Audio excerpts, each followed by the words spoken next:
ऐसे ही और भी वीडियोस के लिए चैनल को सब्सक्राइब करो और बेल आइकन को दबाना बिल्कुल मत भूलना। शुभ संध्या मित्रांनो, राहुल 11 परेलच्या वतीने आयोजित दिग्गज खेळाडूंशी क्रिकेटचा गप्पा या कार्यक्रमामध्ये आपलं सर्वांचं हार्दिक स्वागत आहे। आजपासून मित्रांनो आपण एक मोठी सिरीजची सुरुवात करणार आहोत। तर गणपती बाप्पांचं नाव घेऊन सुरू करूया। वक्रतुंड महाकाय सूर्यकोटी समप्रभ निर्विघ्नं कुरु देव सर्व कार्येषु सर्वदा। सर्वप्रथम सिद्धिविनायक चरणी प्रार्थना की आमच्या टेनिस क्रिकेटला सुखी ठेवा, सलामत ठेवा। त्याचप्रमाणे अलिबागच्या राजाच्या चरणी प्रार्थना की टेनिस क्रिकेटने खूप प्रगती करावी। आणि अष्टविनायक चरणी प्रार्थना आहे की प्रत्येक टेनिस क्रिकेटपटूच्या घरी रोजगार मिळावा आणि त्याने खूप खूप समाधानी जीवन त्याने काढावं। तर जुळलेल्या तमाम बंधू भगिनींचं हार्दिक स्वागत आहे। आपण आजचे इंटरव्ह्यू जे सुरू करणार आहोत त्याला थोडा वेळ आहे। आर के श्रीवास्तव थोड्याच वेळात आपल्यासोबत जुळणार आहेत।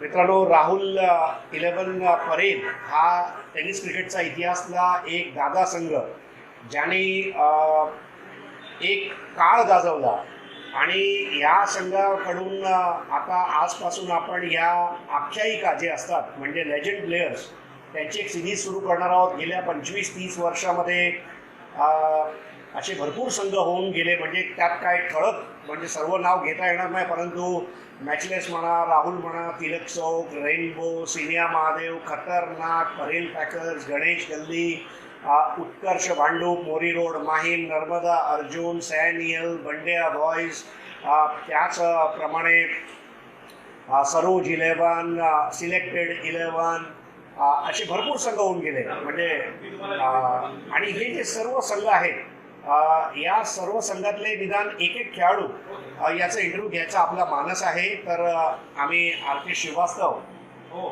यांना आता त्यांच्याशी आपण गप्पे मारणार आहोत।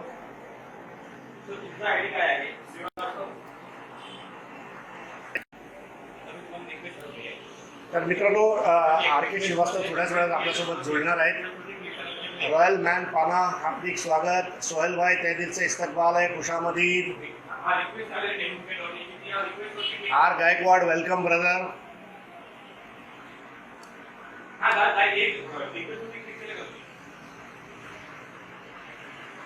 राजीव हुड welcome brother, thank you for your compliments. I will try to live up to your expectation my friend. Prateek तुझं हार्दिक स्वागत आहे। Deepesh Gamre welcome. Mister Mayu welcome. Tejas official welcome. Sohail भाई अस्सलाम वालेकुम, खैरियत से होंगे भाई? ईद आ रही है, एडवांस में मुबारकबाद। विनय आंगणे, राहुल 11चा पाठीचा कणा, पडद्यामागे राहून काम करणारा Vinay Angane. V for Vinay, V for victory, असा आपला विनय। निकेश यस नक्की गायकवाड साहेब, उमेश मांजरेकर यांचा इंटरव्ह्यू आपण घेऊ, आपण त्यांना अप्रोच करू। राहुल 11 ने हा प्रयत्न ठेवला आहे की निदान प्रत्येक मोठा संघ जो खेळून गेला त्यातला निदान एक लेजंडचा कमीत कमी इंटरव्ह्यू सुरुवातीला आपण घेणार आहोत। तर बघूया, हळूहळू सर्वांना आपण इंटरव्ह्यू करणार आहोत। तुमच्या सर्वांच्या माहितीसाठी उद्या सकाळी 11 वाजता टेनिस क्रिकेटचा डेस्मंड हिल्स, चंद्रशेखर आंबेडकर, टिळक चौक ज्याने भरपूर मोठं क्रिकेट खेळलं तो सकाळी 11 वाजता इंस्टाग्रामवर लाईव्ह येणार आहे टेनिस क्रिकेटच्या पेजवर। तर उद्या सकाळी झोपेतून उठून चहा नाश्ता करून नक्की आमच्यासोबत जुळायचं आहे तुम्ही सर्वांनी। 11 वाजता हा इंटरव्ह्यू उद्या सुरू होणार आहे। Hello, yes, good evening, good evening sir. Good evening, how are you? I am very much fine. दोस्तों, राहुल 11 परेल द्वारा हर साल एक गेट टुगेदर का आयोजन किया जाता है, लेकिन इस साल कोविड की वजह से वो गेट टुगेदर का आयोजन हम कर नहीं पा रहे। तो ऐसे में राहुल 11 के जो मेन खिलाड़ी हैं उन्होंने सोचा कि क्यों ना लेजेंड खिलाड़ियों के साथ बातचीत की जाए, उनके जीवन के क्रिकेट के किस्सों को सुनाया जाए, अगली पीढ़ी को बताया जाए। Once upon a time in Mumbai क्या था, मुंबई हीरोज कैसा खेले, और उस कड़ी को आगे ले जाते हुए आज हम शुरुआत करने जा रहे हैं। और आज दोस्तों हमारे साथ एक बहुत बड़े ओपनिंग बैट्समैन है, और चूंकि ये पहली कड़ी है तो इसलिए ओपनिंग बैटिंग उनकी जिम्मेदारी भी बनती है। शम्मी कपूर की फिल्म का एक गाना मुझे याद आ रहा है, आगे पीछे हमारी सरकार, यहाँ के हम है राजकुमार, रणों के राजकुमार राजकुमार श्रीवास्तव, आपका हार्दिक स्वागत है, शुभ संध्या। नमस्ते नमस्ते। Thank you. आ, ऐसा कहते हैं कि आरके ने जब जब क्रिकेट खेला, जीतने के लिए खेला और शिद्दत के साथ खेला। तो आरके, सबसे पहले तो मैं समझता हूँ आपका पहली बार इंटरव्यू होने जा रहा है, तो पिछले 2-4 दिन से डेफिनेटली आप एक्साइटेड होंगे सर। हाँ, जरूर जरूर, क्योंकि टेनिस क्रिकेट में पहली बार ऐसा है कि जो हम लाइव जाके लोगों से बात करने वाले हैं करके। अदरवाइज नॉर्मली किसी फंक्शन में मिलते थे या कहीं पे प्राइवेट ऐसे पार्टियों में मिलते थे, और तो ये पहली बार ही लाए तो आई वाज एक्साइटेड, और मुझे भी अच्छा लगेगा कि मेरी तरफ से कुछ मैसेज जाए लोगों को, और कुछ पुराने यादें यादें भी ताजा हो, तो उसमें थोड़ा मजा आएगा। डेफिनेटली। जी। और या दोस्तों, राजकुमार श्रीवास्तव अगर सिक्के की एक तरफ है, तो दूसरे तरफ जो टीम को उन्होंने रिप्रेजेंट किया, उसका इंट्रोडक्शन देते हुए मुझे बड़ी खुशी हो रही है। आ, मतलब मुंबई के क्रिकेट में 1975 के साल के आसपास, 1975 में शोले देखी, आंधी देखी और टीम देखी जिसका नाम था शशि ब्राइट। मतलब जब मैचेस हुआ करते थे, एकच फाइट, वातावरण टाइट, कारण खेळत आहे शशि ब्राइट। तो राजकुमार जी, ये शशि ब्राइट एक बहुत यूनिक नाम है, शशि और ब्राइट, ये नाम कैसे जी पड़ा जी। और इसकी क्या कहानी है? देखिए, ऐसा है कि शिवाजी पार्क में तो वैसे काफी टीमें हैं, लेकिन उसमें एक शशि 11 करके काफी पुरानी टीम थी, और एक शशि नाम का व्यक्ति था जिसके नाम पे ये टीम चलती थी, और हमारे पहले के जो जनरेशन थे वो उसमें खेलते थे। तो उसके कप्तान हुआ करते थे, साबाजी करके थे, और वो हमारे से सीनियर थे मतलब। तो धीरे धीरे जैसे वो फेज आउट हो गई, तो वो टीम जो हम हमारे वक्त की जनरेशन आई, वो लोगों ने जब लिया, मैं, नाबर, रजनी, सुनील, पलटी, सब आए, तो उस वक्त उसका थोड़ा नाम चेंज करने का सोचा गया। तो इसके लिए उसको वो, लेकिन पुराना नाम रखना जरूरी था, क्योंकि वो आइडेंटिटी थी, वो शिवाजी पार्क की आइडेंटिटी थी शशि की। तो इसके लिए उसका नाम शशि ब्राइट या ब्राइट शशि करके रखा गया। और बहुत जबरदस्त मतलब परफॉर्मेंस शशि ब्राइट टीम का टेनिस क्रिकेट में रहा है। डेफिनेटली शशि ब्राइट के परफॉर्मेंस के पन्नों को खोलने से पहले जी राजकुमार जी, जी। हम चाहेंगे कि संक्षिप्त में आप अपने बारे में कुछ बताएं। मतलब आपकी पढ़ाई, आपकी लाइफ, आप इस वक्त क्या कर रहे हैं, ताकि हमारे दर्शकों को पता चले कि आप क्या कर रहे हैं इस वक्त। जी जी। एक्चुअली बहुत अच्छा प्रश्न है। तो पहले तो ऐसा है कि मैं बॉम्बे हेड से हूँ, मतलब मेरा जन्म यहीं पे हुआ है, और एक मध्यम वर्गीय फैमिली से हूँ, और मेरा स्कूलिंग म्यूनसिपल स्कूल में हुआ, लेकिन थोड़ा पढ़ाई में अच्छा था, इसके लिए साइंस में एडमिशन लिया, और मैंने रूपारेल से बीएससी कंप्लीट किया डिस्टिंक्शन में। तो उसके वजह से आगे पढ़ना था, इसके लिए मैंने यूनिवर्सिटी में एडमिशन मिल गया बीटेक के लिए। तो मैंने बीटेक कंप्लीट किया, फिर एमटेक कंप्लीट किया, वो भी डिस्टिंक्शन में किया, और उसके बाद साधारण एक 10 साल तक नौकरी की, और आज 25 साल से मैं मेरा एक छोटा व्यवसाय कर रहा हूँ। तो ये शॉर्ट में, और घर में मेरी पत्नी है, एक लड़की है। लड़की ने भी फिजियोथेरापी में बैचलर्स किया, फिर उसने यूनिवर्सिटी ऑफ पिट्सबर्ग में जाकर उसने मास्टर्स किया। अब वो पीएचडी न्यूरो साइंस में कर रही है अमेरिका से, यानी उसकी शादी भी हो गई है। तो ये हमारा छोटा सा परिवार है, ये हमारा जो सो ये शॉर्ट में मैं आपको इतना बता सकता हूँ। तो और वहां आपका से, सॉरी, तो क्रिकेट कैसा है कि क्रिकेट ये जन्म से एक हिस्सा रहा है, ये मतलब एक खेल का। और जैसे मैंने आपको बताया कि एक साइड पढ़ाई होती थी तो दूसरे साइड में खेलना भी होता था। तो यही है। फिर अभी जो व्यवसाय है अभी मैंने थोड़ा कम कर दिया है, मतलब उम्र के हिसाब से, और आगे का लाइफ अपना शांति से गुजारना है, ऐसा सोचा है। तो लेकिन ये बहुत ही, ब्रीफ। जी जी, जी जी, लेकिन बोलिए। बहुत नहीं। बहुत ही सक्सेसफुल करियर कहा जाएगा। मतलब आज कई बार टेनिस क्रिकेट पे इल्जाम लगता है की तुमचे टेनिस क्रिकेटपटू कुठे शिकलेले असतात, काय अभ्यास करतात, और इसीलिए हमारे ओपनिंग बैट्समैन ही हमने इतने स्ट्रांग उतारे हैं लेजेंड सीरीज में। राजकुमार श्रीवास्तव जो एमटेक नहीं किए नहीं, हुए हैं। आपने या आपने सही बताया, लेकिन ये मैसेज मैंने हम लोग एंड में मैं जो यंगस्टर लोगों को मैसेज दूंगा वो हम उस वक्त के लिए रखेंगे, कि जिससे जरूर। लोगों को, सोसाइटी को अच्छा मैसेज मिले करके। ये तो भगवान की कृपा है। और अ, हम लोग आध्यात्मिक लोग हैं, और इसकी वजह से कोशिश करते हैं कि जो हमने आत्मसात किया है वो लोगों ने भी करना चाहिए और लोग आगे आना चाहिए। सही बात है। लेकिन जी केमिस्ट्री केमिस्ट्री स्कूल में मैंने भी पढ़ी है, और जी जी केमिस्ट्री में एक लिटमस टेस्ट हुआ करता था कि जी जी red litmus turns blue and blue litmus turns red. लेकिन लाइफ के जी। लिटमस टेस्ट में आपने अव्वल नंबर हासिल किए, ऐसा मैं कह सकता हूँ राजकुमार जी। ये भगवान की कृपा है, मैं तो ऐसा ही कहता हूँ। हाँ, कि जी। और आरके, अगला सवाल ऐसा है कि अ, आपके बारे में ना, मैंने आपके एक दोस्त है जगू राणा, जी। उनसे मैंने अच्छा बात अच्छा। की। तो जी जगूरा जी ने बताया कि शीतला देवी माहिम, वहां आपकी एक टीम हुआ जी करती विक्ट्री, और जी जी से आप फिर शशि ब्राइट के साथ जुड़े। तो विक्ट्री जी के जी लिए किया गया परफॉर्मेंस और शशि ब्राइट के साथ जुड़ना कैसे हुआ, किसने आपको कनेक्ट किया शशि के साथ?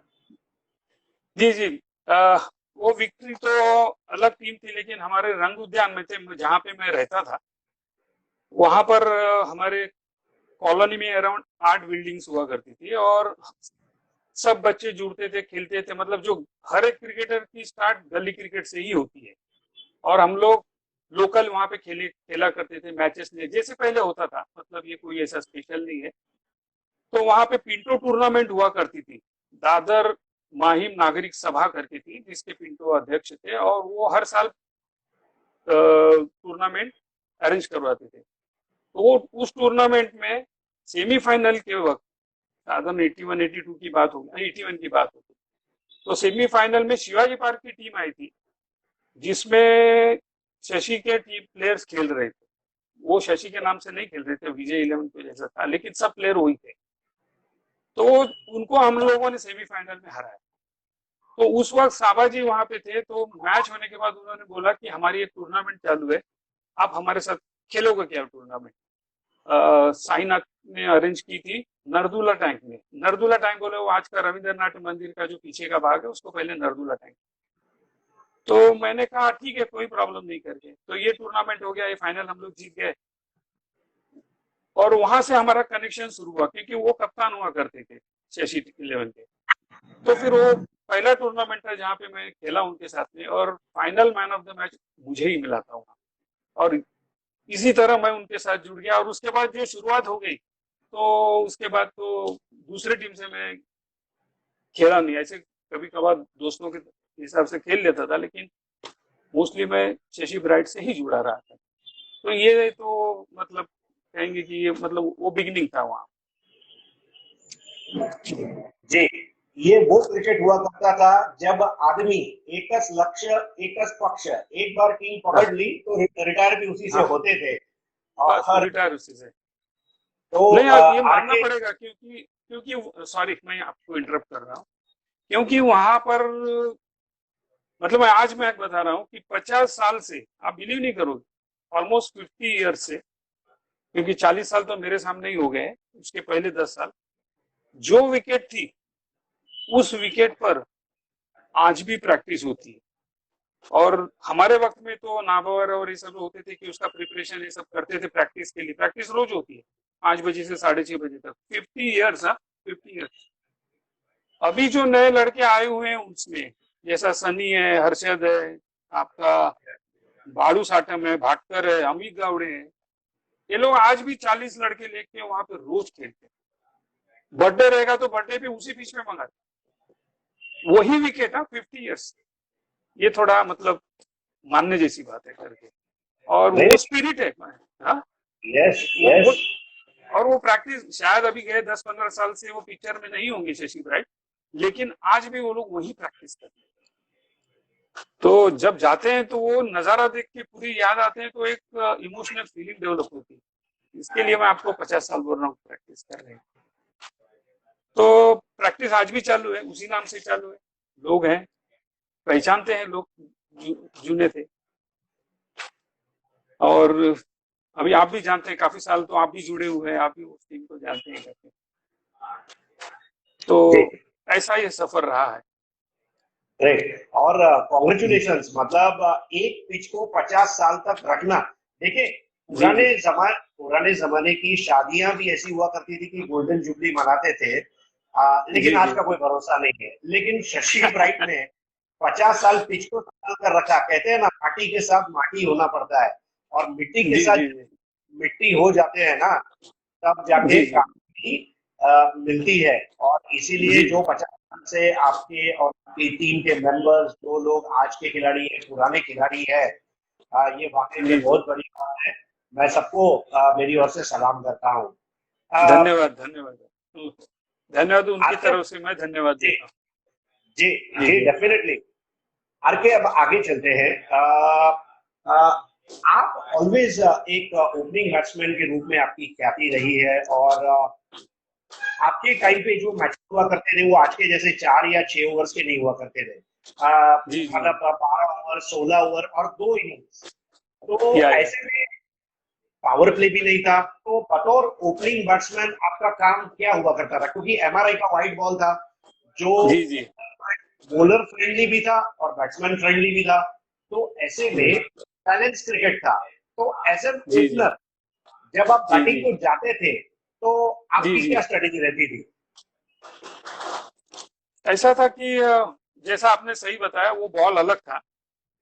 और जब हम लोग ओपनिंग को जाते थे तो मेरा स्ट्रेटजी पहले देखे, 25 ओवर हुआ करते थे, फिर 20 ओवर हो गया, फिर 16 ओवर हो गया, फिर 12 हो गया। जहां तक मैंने क्रिकेट खेला है वो 12 ओवर तक ही खेला है। मतलब मेजर जो 90% जो क्रिकेट खेला है वो 20 ओवर 16 ओवर, 20 ओवर 16 ओवर खेला है। तो मैं उसकी स्ट्रैटेजी आपको बताता हूँ कि कैसे रहती थी। कि टीम का जो कॉम्पोजिशन रहता था, हम लोग 4 बैट्समैन थे, प्योर बैट्समैन थे। ऑफ कोर्स मैं बॉलिंग भी करता था, लेकिन ये 4 बैट्समैन, बीच में 2 मिडल ऑर्डर में और 4 बॉलर स्पेशलाइज्ड। लेकिन कभी कभी बीच के टूर्नामेंट में नहीं रहते थे उतने। तो मुझे स्ट्रैटेजी ये दिया गया था कि मैं नया बॉल पे अच्छा खेलता था, और नया बॉल पे मैं काफी दूर तक मार सकता था। मतलब जैसे अभी बंद ग्राउंड, छोटा ग्राउंड हो तो सवाल ही नहीं आता, वो इजी पड़ता था। क्योंकि एमआरआई बॉल का स्पेशलिटी क्या था कि जब तक 5 ओवर नहीं होते थे तब तक वो थोड़ा कड़क नहीं हो जाता था। 5 ओवर के बाद एक्चुअली बॉलर का फंक्शन, क्योंकि बॉल जो जैसे नाबर जैसे बॉलर थे जो आउट इन डालते थे या स्पिन करने वाला होगा, तो वो हाथ से सटकता था। तो उसके लिए बॉल जूना होना जरूरी था। और मेरा मिशन ये रहता था कि मैक्सिमम 5 ओवर में जितना स्कोर बना सकते हो उतना बनाना है। तो इसके लिए मुझे ओपनिंग, मेजोरिटी ऑफ प्लेसेस में ओपनिंग ही गया हूँ। और इसके लिए मुझे पहले भेजा जाता था, क्योंकि इसके बाद में टर्न ऑफ होने के बाद वो बॉलिंग भी अच्छा कर सकते, बॉल भी अच्छा था। तो उसके बाद में फिर शुरू होता था, जैसा अभी गेम रहे उसके हिसाब से प्रोग्रेस होता था और होता। लेकिन मेजरली जो मैंने मैचेस खेले हैं सर, सब 20 ओवर, एक बॉलर को 4 ओवर, या 16 ओवर, एक बॉलर को 4 ओवर, ऐसा कॉम्पोजिशन में रहता। मतलब मेरा ग्रेट। क्रिकेट जो, जी जी या जी जी, बोलिए ना। नहीं, और आपने जैसा बोला कि आप पहले 5 ओवर में ज्यादा से ज्यादा रन बनाने का प्रयास करते थे, तो मैं जी आपको बताना चाहूँ कि जग्गू राणा ने मुझे बताया कि ये साधना के ग्राउंड पे आपने एक रिवर्स शॉट मारा, जो जाके सीधा सेंट जेवियर्स कॉलेज में गिरा। अब ये तो ये इतिहास है ना साहब। अब खेलने में आदमी जब शुरू हो जाता है तो वो अपना गेम दिखाने को शुरू हो जाता है, फिर ऐसा खेलो वैसा खेलो। हाँ, और तो ये तो एक, अलग अलग। जी जी, बोलिए बोलिए। जी, तो हर एक की एक एक स्पेशलिटी थी, वो हमारी भी स्पेशलिटी थी। जब हम वो रिदम में आ जाते थे तो बस खेलना ही है, दूसरा और कुछ नहीं। तो अपनी क्या बोलते हैं, जो कला थी वो हम दिखाते थे, मैं ऐसा ही कहूँगा। हाँ और जी एक रबर बॉल का टूर्नामेंट था जहां मैचलेस के सामने आप खेल रहे थे, और जग्गू बता रहा है आपने एक शॉट ऐसा मारा, एक नहीं, दो नहीं, तीन नहीं, 10 बिल्डिंग दूर जाके बॉल किया। मतलब जी जी जी। तो वो किसका, जरा बताइए ना। वो एक्चुअली फाइनल मैच था। आ, विले पार्ले की टीम, क्या नाम है, मांजरेकर की टीम। मैचलेस, हाँ। तो उन मैचलेस, हाँ, उनके साथ में फाइनल था।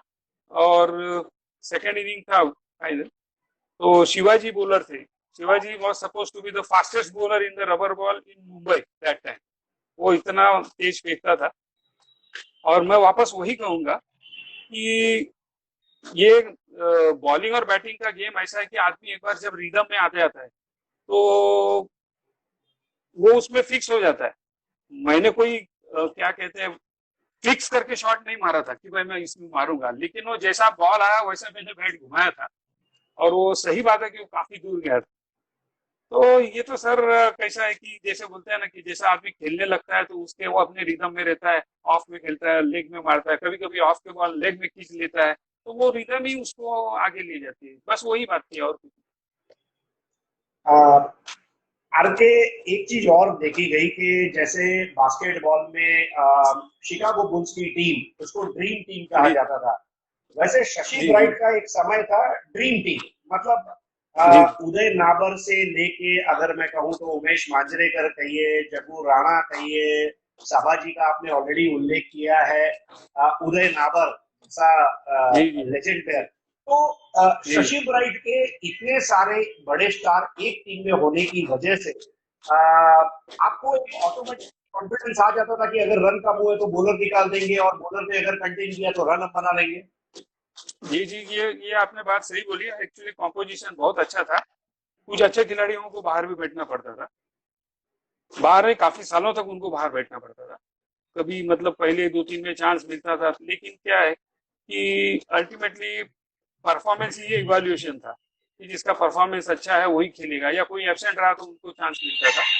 तो मैंने जैसे बताया कि 7-8 तक तो मतलब पहले 4-5 तो जबरदस्त बैट्समैन थे। और कुछ इंसिडेंसेस, कुछ मैचेस के इंसिडेंट्स ऐसे थे कि अजीत पुत्रन ने भी बैटिंग की है, नाबर ने भी बैटिंग की है, अच्छी बैटिंग की है, 30-30, 40-40 रन मारे हैं। मतलब जग्गू राणा ने पीछे के बॉलरों को लेके उसने 30-30, 40 मारा है, मतलब 20 ओवर में। क्योंकि पहले देखो स्ट्रैटेजी कैसी रहती थी, टीम मजबूत है, पहले जोर से शुरू करना है, मतलब एवरेज अच्छा पकड़ के शुरू करना है, जैसे आप जानते हो गए। और वो शुरू हो गया तो लंबा स्कोर जाता था। नहीं हुआ, 3-4 विकेट चला गया, तो फिर वो डिफेंसिव करके उसको आगे करके फिर एक दो बैट्समैन लेके लेते, लेकिन चार में के एक बैट्समैन जरूर लगते थे।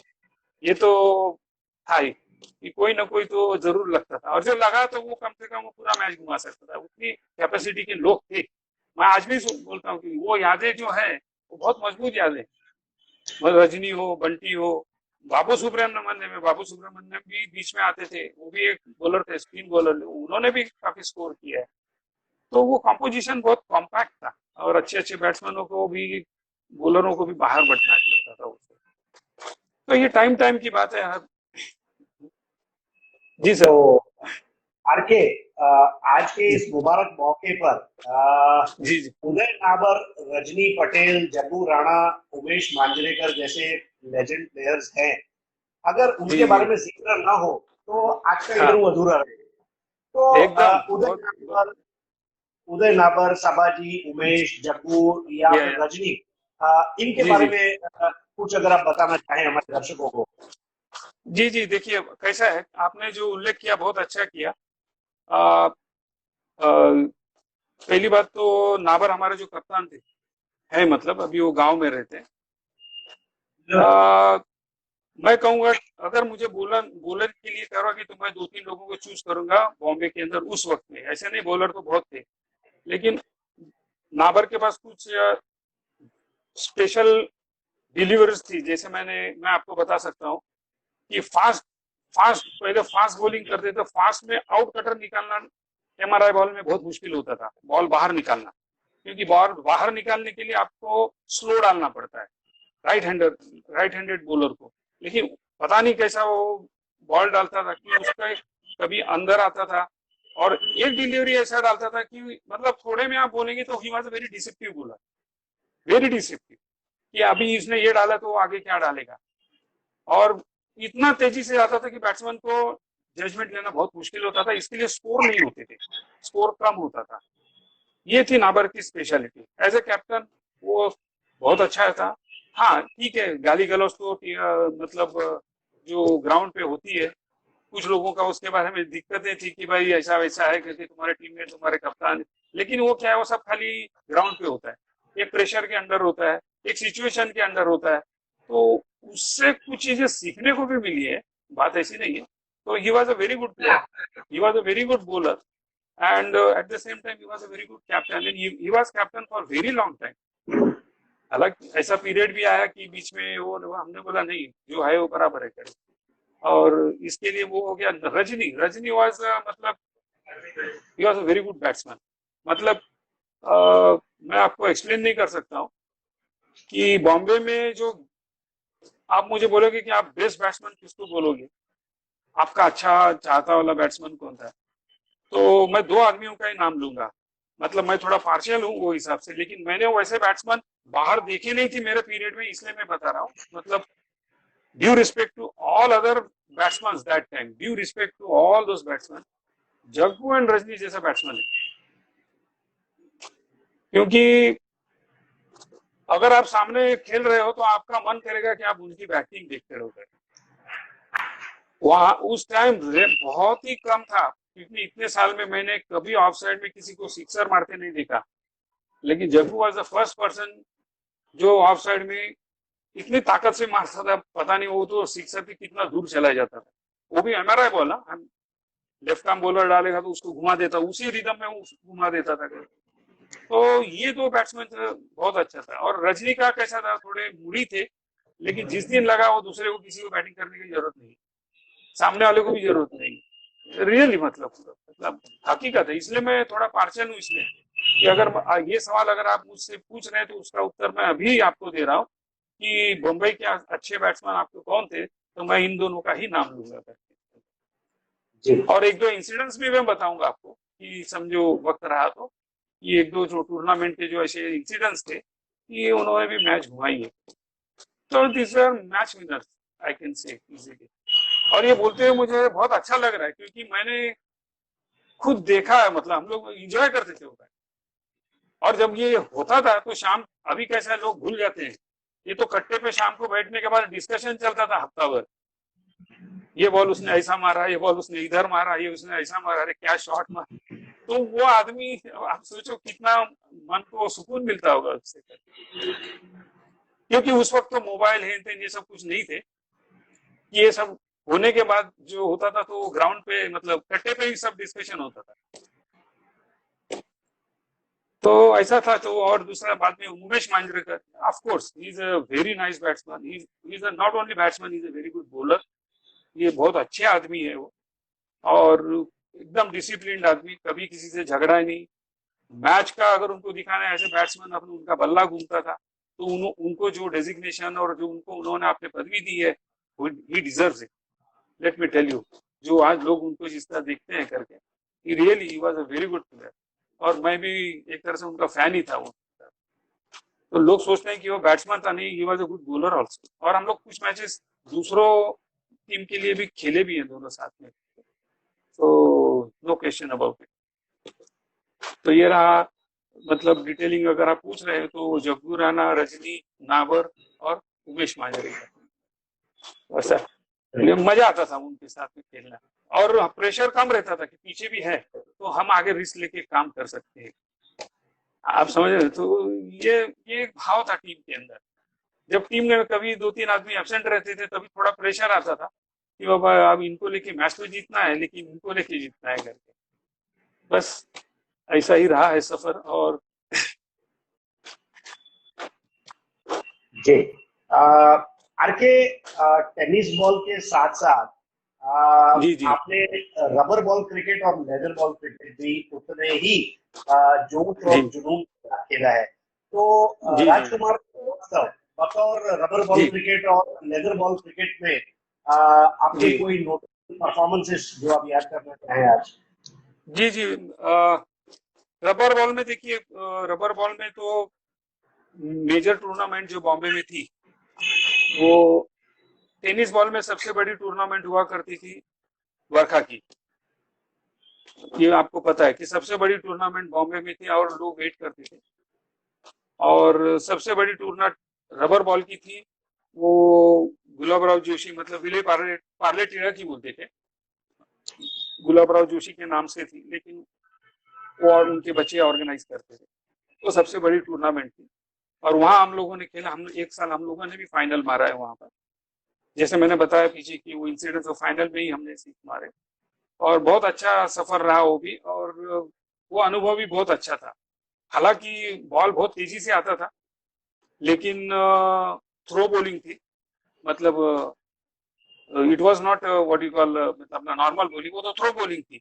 और उसमें बारिश में, तो आप समझ सकते हो कि कितना तेजी था। और हम, अच्छा, हम लोग प्रैक्टिस भी करते थे, हमारी प्रैक्टिस बंद भी नहीं रहती थी। वही उसी ग्राउंड, उसी पिच पे हम लोग बारिश में भी प्रैक्टिस करते थे, तो हमारे भी प्रैक्टिस होते थे। और जो आजू बाजू में सीजन खेलने वाले थे वो भी आ जाते थे उसके अंदर, कि उनको भी प्रैक्टिस मिले करते। तो ये रहा रबर बॉल का, वो भी मैंने बहुत इंजॉय किया। सच में मजा आता था बारिश के अंदर, वो खेलना एक अलग था। उसमें भी हमें, मुझे प्राइजेस मिले हैं। बाद में लेदर बॉल में था, वो थोड़ा पढ़ाई की वजह से मुझे वक्त कम मिलता था, क्योंकि मेरी प्रायोरिटी उस टाइम पढ़ाई भी थी। लेकिन इंटर कॉलेजिएट में मैंने लास्ट ईयर को और 78 79 को रूपारल को रिप्रेजेंट किया था। और हमारे शशि ब्राइट के 2 3 प्लेयर भी उसी में थे। और यूडीसिटी में जहाँ पे था मैं, वहाँ पे हम लोगों ने टीम बनाई थी। वहाँ पे हम लोगों ने भी इंटर कॉलेजिएट को रिप्रेजेंट किया था, जहाँ पे मैंने सेंचुरी भी मारा है। और मेरे पास कटिंग ये सब यहाँ पे अभी मैं साइड में रखा हूँ, टाइम मिले तो मैं दिखाऊंगा। तो वैसे ये तो यादें हैं। और लेकिन मेरा पीरियड बहुत कम रहा सीजन में। सीजन में जो फिर कहते हैं ना कि जाके कोई बड़ी टूर्नामेंट खेलना या करना, सच बोले तो मुझे टाइम नहीं मिलता था, और मेरा लिमिटेशन वहीं तक। बाकी लोग खेलते थे, वो फिर कांगा लीग हो या और भी कोई टूर्नामेंट हो, ये सब। लेकिन मेरा लिमिटेशन वहीं पर था, वो मुझे वक्त के हिसाब से। जी तो सर। आरके, लेदर बॉल में बनाई गई कोई एक आधी सेंचुरी की याद या कोई एक है ना, मेमोरेबल इनिंग बताइए ना। है ना। हमारी SIS के साथ में मैच थी, अ, इसके सामने अपना रुइया कॉलेज के सामने। और वहां पर हमारे कप्तान सोहनी करके थे। और उस मैच में SIS ने कुछ, एक ही इनिंग की मैच थी, उन्होंने 218 या 220 बनाए थे। और हम लोगों ने उसको चेस करके किया था, जिसमें मैंने सेंचुरी मारी थी। और उस मैच में मैंने विकेट भी लिए थे 3। और सेकंड राउंड में जब, फर्स्ट राउंड दूसरा कोई था, ये सेकंड था, थर्ड में हिंदुजा कमर कॉमर्स कॉलेज करके है, वो लोग थे। और वो टाइम पे हम लोगों की पीरियोडिक थी, हम लोग 8 प्लेयर से ही खेले थे, क्योंकि उसके नेक्स्ट डे पीरियोडिक था हम लोगों का, एग्जाम के लिए कोई आया नहीं था। तो ये बैलेंस करना थोड़ा डिफिकल्ट हो जाता था। लेकिन वो मैच हम लोग हार गए।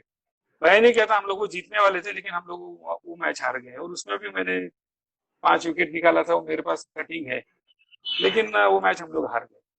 तो ऐसे फिर हम लोग सीजन में थे, बीच बीच में प्रैक्टिस करते थे ससानियन के लिए, जो हमारा कैंप मई महीने में लगता था ससानियन में। और आपका जो जुवेनिल क्लब करके है, वहां पर। तो ऐसे हम लोग हर साल सीजन खेलते थे। लेकिन मेरा सीजन का लिमिटेशन वहीं तक ही था, जैसा मैंने बताया, ये वक्त के हिसाब से। लेकिन टेनिस काफी खेला है मैंने। आरके, जी हमारे टाइम पे तो यूट्यूब नहीं था और यूट्यूब पर मैचेस लाइव नहीं थे। लेकिन ऐसा जी जी बताते हैं कि जो भी पुराने क्रिकेटर्स है या लेजेंड्स है, जैसे जी जी शादी के बाद कभी कभी हम अपनी शादी का एल्बम देखते हैं, फोटोग्राफ देखते हैं, वीडियो कैसेट देखते हैं। ऐसा जी आपको जी कभी पुराने जो आपने जीते हुए प्राइजेस है जो आपने शोकेस में रखे हैं या जो ये कटिंग्स है, जी जी जब जी इनकी तरफ नजर जाती है तो मन में क्या जी इमोशंस आते हैं आज एज ऑन टुडे, जब आप मान लीजिए वो कटिंग्स देख रहे हैं या वो ट्रॉफी सजी हुई है आपके घर के अंदर, जब उसकी जी तरफ जी नजर आती है, क्या वो सीधा आपको मैदान में लेके जाते हैं और सीधा वो आपको यादें मन में आ जाती है? बस बस बस वो मैदान में लेके जाता है कब वही कहता हूँ कि वो सब देखने के बाद ऐसा लगता है कि वापस मैदान में जा। और एक्चुअली उसी की वजह से आज हमारी फिजिकल फिटनेस अच्छी है, मैं आपको यही बताता हूँ। और वो एडवांटेज भी, क्योंकि वो यादें ऐसी है कि वो यादों की वजह से हम फिजिकली फिट रहते। कभी कभी लगता है अरे ऐसा हो गया वैसा हो गया उम्र की सब, लेकिन वो यादें हमें ताजा रखती है। जैसा आपने बताया, हम कभी वो पूरे जो हमने शील्ड लगा के रखे हैं घर के अंदर, हाँ, वो सब वो देखेंगे तो वो यादें आती है कि हाँ वहां पे मैच में ये ऐसा स्कोर किया था, वो ऐसा किया था, ये ऐसा भाग के पकड़ा था, यहाँ विकेट ली थी। तो ये डेफिनेटली मोरली बूस्ट होता है इसमें। और जब कोई आता है घर में, कोई नया आदमी पूछता है, तो वो और भी अपने इमोशंस और स्ट्रांग होते हैं और बहुत अच्छा लगता है उसके। Definitely it's a good feeling. जी, जी। अब आरके एक सवाल मेरा ऐसा रहेगा कि शशि ब्राइट के लिए तो आपने बहुत खेला, लेकिन कई बार ऐसा होता है कि ऑपोजिशन की कुछ टीमें अपने ऊपर एक इंप्रेशन छोड़ के जाती है। शशि ब्राइट जी के जी दौर में आपने खेली हुई टीमों में कोई चुनिंदा 2 या 4 नाम आप देना चाहे जो बहुत ही फील्ड कॉम्पिटिटर्स थे आपके, और जिनके सामने जी आपको जी। खेलना और आपको परफॉर्म करना मतलब वाकई में लगता था नहीं यार ये स्ट्रॉन्ग टीम है? नहीं नहीं, जरूर थी ना वैसे कुछ टीमें। देखिए पहले तो लेटली जो मतलब जिस साल हम लोग हारे उस साल 2-3 साल वो यूथ करके टीम थी, वो बहुत अच्छी थी। सीना महादेव करके थी वो जो अंधेरी साइड में, वो टीम बहुत अच्छी थी। बोरीवली में नर्मदा अर्जुन करके थी, वो भी टीम बहुत अच्छी थी। साईनाथ थी, वो भी उनके तो सब सीजन के प्लेयर थे साईनाथ, नरदुल्ला टैंक वाले, उनकी भी टीम बहुत अच्छी थी। और वहां पे खतरनाक करके एक टीम थी अपना चरनी रोड साइड में, वो भी बहुत अच्छी टीम थी। और एक्चुअली कैसा है कि उनको ही हमने उनके यहाँ पे एक बार हराया था, और वो तो बहुत अच्छी मैच हुई थी। और वक्त रहेगा तो हम लोग बात करेंगे इसके ऊपर। तो ऐसे जो थे मतलब बॉम्बे में कम से कम 8-10 ऐसे टीम, कुछ टीमों का नाम मैं लेना भूल गया तो मैं सॉरी बोलता हूँ अगर। बीपीआरसी करके एक टीम थी यहाँ पर विले पार्ले में, वो भी टीम बहुत अच्छी थी। तो ऐसे पूरे बम्बई में कम से कम 7-8 टीम। ये थाना साइड में अभी क्या नाम है टीम का मैं भूल गया, बुलुंड, अ, जरा नाम, कल जिनका इंटरव्यू है था, हाँ, तिलक चौक। तिलक चौक, नाम भूल गया था। वो भी टीम बहुत अच्छी थी, लेकिन कैसा होता था कि उस टाइम पे इतना कम्युनिकेशन नहीं था। ये लोग इस तरफ ज्यादा खेलते थे, हम लोग उस तरफ ज्यादा खेलते थे, और हम लोग अंधेरी उस तरफ जाते थे। यहाँ पे हम लोग कन्नमवार या घाटकोपर पंतनगर यहाँ तक खेलते थे। और एक आधा मैच उनके साथ होता था, लेकिन ऐसा ज्यादा कभी उनके साथ टसल नहीं हुआ। लेकिन ये जो टीमें थी इनके साथ में मैचेस खेलने को मजा आता था, क्योंकि मैचेस बहुत टाइट होती थी, मैचेस बहुत टाइट होती थी, वेरी कॉम्पिटिटिव। और आरके जैसा आपने बताया कि you are always a good student और आपकी प्रायोरिटी स्टडीज हुआ करती थी, तो ऐसे जी जी में आपके टाइम पे नाइट क्रिकेट भी काफी हुआ करता था। तो जी जी। नाइट क्रिकेट के बारे में कोई याद, या फिर आप फुल टाइम स्टडीज पर ही ध्यान देना चाहते थे इसमें नाइट क्रिकेट नहीं खेले आप? नहीं, नाइट मैचेस में सर नहीं खेलता था। उसका कारण ये था कि मुझे स्टडीज नहीं रहता, नेक्स्ट डे प्रैक्टिकल रहता था, या सुबह 8:30 बजे के क्लासेस रहते थे, क्योंकि मैचेस 12-1 बजे के बाद तक चलते थे। तो वो मुझे पढ़ाई की वजह से मुझे वो खेलने को नहीं मिलता, मैं खुद ही नहीं खेल सकता था। तो मुझे याद नहीं मैंने कभी नाइट मैच खेला है करके। तो इसके वजह से, और दूसरा कोई कारण नहीं। जी सर। जी आपके हम सब लोग जब कॉलेज में जाते हैं तो कभी जी ना जी कभी क्रिकेट के लिए लेक्चर बंक करके या कुछ न कुछ बहानेबाजी करके हम में से जी शायद सभी ने क्रिकेट खेला है, फिल्में देखी है, जी या अगर हमारी कोई गर्लफ्रेंड है तो शायद हम मिलने भी गए होंगे इसमें से कुछ। तो जी मुझे जी। बताइए, कॉलेज बंक करके ऐसा कोई एक मैच जो आपने खेला और वाकई में आपके लिए यादगार रहा, मतलब कॉलेज में आपने घर पे भी नहीं बताया, वहां पर आपने बंक भी कर दिया और मैच भी खेल लिया, ऐसी कोई याद? सर क्या होता था कि पहले मैचेस मोस्टली संडे को ही होते थे। मतलब हम लोगों ने जो पीरियड में खेला है ना, तो वो पीरियड में संडे को ही मैचेस होते थे। मतलब सुबह दोपहर शाम, मतलब 3 मैचेस होते थे 20 ओवर के। और समझो कोई प्रॉब्लम रह गया या कोई मैच रह गई या कोई ऐसा प्रॉब्लम आ गया, तो वो सैटरडे को शाम को कर देते थे। हफ्ते भर में तो मुझे नहीं मालूम मैंने कभी खेला है, मतलब सोमवार से लेकर शनिवार तक। शनिवार शाम को खेला है हाँ, लेकिन ऐसा पीरियड ही नहीं आया कि बंक कर, मतलब ये बंक करके क्रिकेट खेलने को गए हैं करके। शायद नहीं आया ऐसा, क्योंकि जी मोस्टली टूर्नामेंट उस टाइम के संडे को ही होते थे ज्यादातर। जी एक आधा ऐसा जी। कोई मैच रह गया कि नहीं अभी संडे को फाइनल है तो ये सैटरडे को करना है, तो लेकिन वो मुझे याद नहीं है। लेकिन मैं सैटरडे को दोपहर के बाद खेला हूँ एक तो, बट अदरवाइज कोई वीक डे में तो हमने मैच नहीं जी। जी जी। आर के, rubber ball, tennis ball, leather ball खेलते हुए डेफिनेटली आपके साथ में, आपके ऑपोजिशन में आपने कई खिलाड़ियों के साथ खेला होगा। कोई रणजी ट्रॉफी प्लेयर या इंटरनेशनल प्लेयर जिसके साथ कभी आपकी मैच हुई हो, जो आगे जाके बड़े क्रिकेटर बने, ऐसे कोई क्रिकेटर्स? जैसे क्योंकि मुझे पता है कि उस समय रामनाथ पारकर साहब बहुत बड़ा क्रिकेट खेलते थे, हाँ चंद्रकांत क्रिकेट खेला करते थे। तो ऐसे जी कोई टेस्ट क्रिकेटर या रणजी ट्रॉफी क्रिकेटर जिनके साथ आपको खेलने का सौभाग्य मिला और उसकी कोई याद?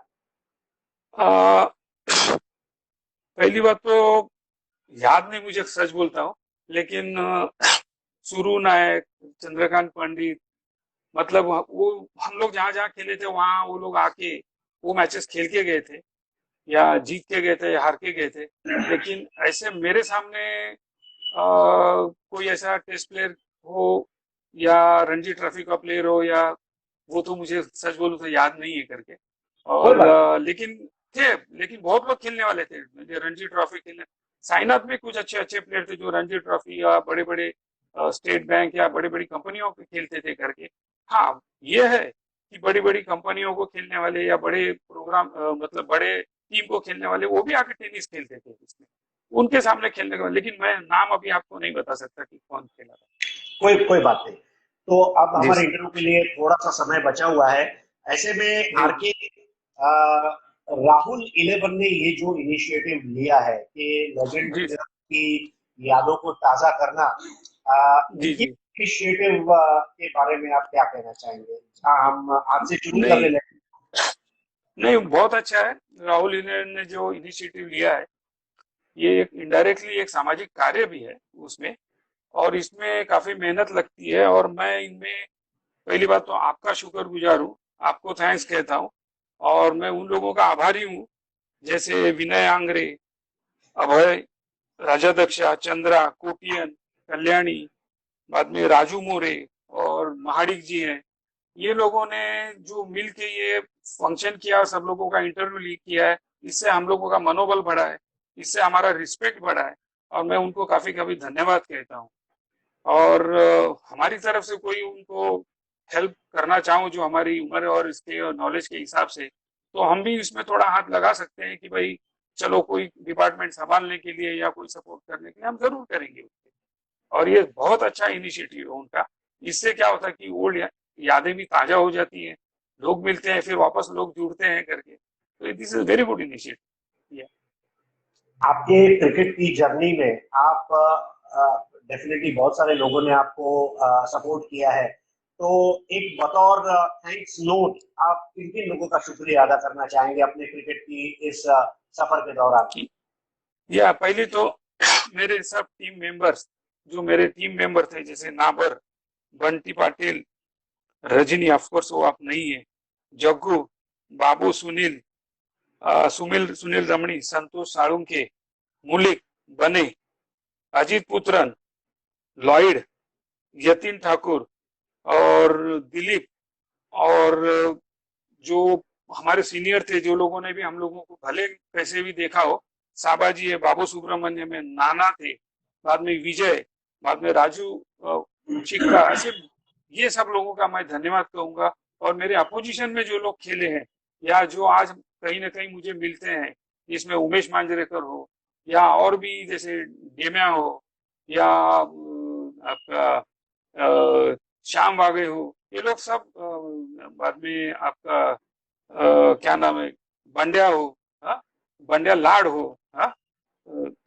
तो ये लोग कहीं ना कहीं मिलते हैं, और इन लोगों का मैं शुक्रगुजार हूँ कि मैं भी उस वक्त उनके टीम का एक हिस्सा था। भले मैं कंपटीटर रहा हूँ, लेकिन और हम लोग टीम में अपोजिशन में खेले हों, लेकिन मैं उनका सबका रिस्पेक्ट करता हूँ। और राजू मालवणकर, बाद में बाबू पेडनेकर, ऐसे बहुत लोग हैं, मतलब मैं सबका नाम मुझे याद नहीं, उम्र के हिसाब से थोड़ा याद कम हो गई, लेकिन जिन लोगों के नाम नहीं लिए हैं, with due respect to all the people, with everybody, मैं उनका बहुत शुक्रगुजार हूँ कि मेरा उस वक्त स्पोर्ट्स का पीरियड बहुत अच्छा गया है, और मैं उनको धन्यवाद कहता एज एज अ सीनियर आज देखिए बहुत सारे क्रिकेटर्स खेल रहे हैं जो अपना हूँ। जी क्रिकेट में करियर बनाना चाहते हैं, लेकिन हर कोई जी जी आईपीएल खेल पाएगा, हर कोई टेस्ट मैच प्लेयर नहीं बन पाएगा। ऐसे में जी आज का जी जो क्रिकेट खेल रहा है उनके जी करियर के मद्देनजर और उनका क्रिकेट लाइफ और उनका प्रोफेशनल लाइफ में बैलेंस हो, उसके लिए आप क्या मैसेज देना चाहेंगे? जी, मैं यंगस्टर लोगों को यही कहना चाहूंगा कि भले वो अब आज 35 के ऊपर हो गए होंगे, या कोई 40 के ऊपर होगा, या जो 22 के भी होंगे, 18 के भी होंगे, ये पूरे जो कैटेगरी है उसके लिए मैसेज ये रहेगा कि क्रिकेट है, ठीक है, स्पोर्ट्स है, टेनिस क्रिकेट है, सब अपना कैरियर नहीं बना सकते इसके अंदर, लेकिन सबने कोई ना कोई स्किल डेवलपमेंट करना चाहिए, कोई ना कोई एक छोटा व्यवसाय करना चाहिए। क्योंकि जब ये लोग इतना तो सोच सकते हैं कि जब वो क्रिकेट खेलने के लिए ग्राउंड पे आते हैं, तब वो दूसरा चीज नहीं सोचते, क्योंकि उनको वहां पे क्रिकेट खेलना रहता है, उनको स्कोर करना रहता है, उनको विकेट करना रहता है, उनको अच्छी फील्डिंग करनी रहती है। और यही मैसेज मैं उनको देना चाहता हूँ कि जब घर जाते हो तो क्रिकेट के बारे में नहीं सोचने का, कोई नए व्यवसाय के बारे में सोचने का, नए काम के बारे में सोचने का, कोई नए स्किल के बारे में सोचने का। आज का जो वक्त चालू है वो सिर्फ क्रिकेट खेल के आप अपना नहीं गुजार सकते, उसके लिए आपको कोई ना कोई स्किल डेवलप करके अपना समाज में कहीं ना कहीं एक अच्छा अस्तित्व बनाना है, और वो अस्तित्व आप भले छोटा कोई काम करके करें, कोई प्रॉब्लम नहीं, और वही काम करके ये दोनों बैलेंस करोगे तो आपकी लाइफ आगे की और फैमिली लाइफ भी आगे सही जाएगी। अगर वो एक ही तरफ रहे तो थोड़ा इनबैलेंस होने का चांसेस है, क्योंकि टेनिस क्रिकेट खेलने पर उनको ज्यादा पैसे नहीं मिलते कि वो अपनी फैमिली चला सके, लेकिन कहीं कहीं जॉब मिलने के लिए सिर्फ क्रिकेट पे भी मिलना कभी कभी मुश्किल हो जाता है। तो उसके लिए कंपलसरी मैं इन लोगों को कहूंगा, आप स्किल डेवलपमेंट करो, कोई ना कोई कला सीखो। ऐसी कला, मतलब ऐसे तो अभी बहुत कोर्सेस आए हैं, ऑनलाइन कोर्सेस आए हैं, वहां पे आईटीआई में कोर्सेस हैं, बाद में कोहिनूर के कोर्सेस हैं। तो ये करके आप अपना एक टेक्निकल एक सपोर्ट बनाओ अपने लिए, कि आपकी लाइफ आगे अच्छी चले करके, और उसमें उतना ही कंसंट्रेट करो जितना आप क्रिकेट में खेलते हैं। मतलब जी, क्रिकेट खेलने के टाइम क्रिकेट खेलना है, और जब काम करना है तो सिर्फ काम करना है। तो मुझे लगता है बहुत कि ये बढ़िया। सक्सेस का, हाँ, नहीं, ये सक्सेस का यही मंत्र हो सकता है। दोनों जगह अगर सक्सेस होना है तो यही हो सकता है। जी आगे आज कोरोना से पूरी दुनिया प्रभावित है।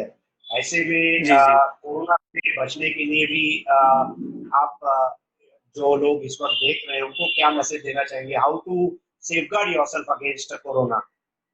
करेक्ट। सी, सबको ये बैलेंस करना मुश्किल है। पहले तो जब पैंडेमिक शुरू हुआ तो हर तरफ के जो प्रोटोकॉल्स फिक्स किए गए कि ऐसे करना है, हाथ धोना है, डिस्टेंस करना है, क्योंकि वो बीमारी की तरह बीमारी की टाइप की वजह से ये किया गया, और वो आज भी मेंटेन करना है। क्योंकि मैं ऐसा नहीं कर रहा हूँ कि आज चला गया है, सबको अपनी केयर लेनी है, क्योंकि खुद बीमार पड़ोगे तो फैमिली को भी तकलीफ होने वाली है। इसके लिए पहले अपनी केयर लो, बाहर जाओगे तो मास्क लगा के जाओ, सोशल डिस्टेंसिंग रखो, और अपना काम करते वक्त वापस आने के बाद गर्म पानी से स्नान करना, ये जो प्रोटोकॉल है वो आप फॉलो करो। उसके साथ में अगर ये जो 2-3 महीने गए हैं, अब आपके पास है कुछ हॉबीज है, ये है वो है, उसको आप एक्साइट करो, पढ़ाई करो, कोई कोई नए सब्जेक्ट देखो, उसके अंदर नई टेक्निकल सब्जेक्ट शोधो। आजकल तो आपको मोबाइल और आपके टैब में तो हर चीज मिल सकता है। अगर आप सीखना चाहो तो आप उसमें ही आधा चीज तो वहीं से सीख सकते हो। तो आपको टाइम मिला है तो उस टाइम का प्रॉपर यूज करो। मैं कहूंगा टाइम मैनेजमेंट करो, और जो भी स्किल सीखना चाहते हो उसकी एक तैयारी यहीं पे आप कर सको। और जैसे प्रोटोकॉल्स टाइम टू टाइम सरकार ये दे रही है उसको फॉलो करो, जिससे चले कि सब लोग को तकलीफ ना हो। और यहाँ पे देखो कि भाई ये रुक नहीं सकता, इसलिए आगे बिजनेस चलना चाहिए। इसके लिए सरकार भी सोच रही है धीरे धीरे, कोई बिजनेस के लिए इंडस्ट्री को खोल दिया, इसको खोल दिया, वो चीज फॉलो करो करके, और वो स्ट्रिक्टली फॉलो करो। थैंक यू, और थैंक घर यू। में है। ओके जी, ओके। बहुत बहुत अच्छा लगा आपने ये बताया। तो Rajkumar ji, tennis cricket dot in ये चैनल पर ये टेलीकास्ट लाइव इस वक्त इंस्टाग्राम पर लोग देख रहे हैं, और अगले 24 घंटे में इसका वीडियो बन के यूट्यूब पे आ जाएगा। तो मैं बहुत दर्शकों से अच्छा। गुजारिश करूंगा कि ये वीडियो तो जरूर देखें। राहुल जी जिलेबन की ओर से राजकुमार जी, आज आपने जी। अपना बेशकीमती वक्त हमें दिया, उसके लिए हम आपके शुक्रगुजार हैं। आने वाले दिनों में धन्यवाद। आप स्वस्थ रहें, व्यस्त रहें, जी जी मस्त रहे, जी। ये शुभकामनाएं हाँ हम आपको दे रहे हैं। और राहुल जी इलेवन के ये इनिशिएटिव को लोग आगे देखें। कल सुबह 11 जी बजे जी शेखर आम्बेडकर का इंटरव्यू इंस्टाग्राम जी पर जी। मिलेगा। एक और कहानी किस्सा लेकर आप हाजिर होंगे। तब तक के लिए हरीश पंड्या को आज्ञा दीजिए। जय हिंद, जय महाराष्ट्र, जय क्रिकेट। नमस्ते, धन्यवाद, और आपका आपका भी आभार। Thank you. Thank you.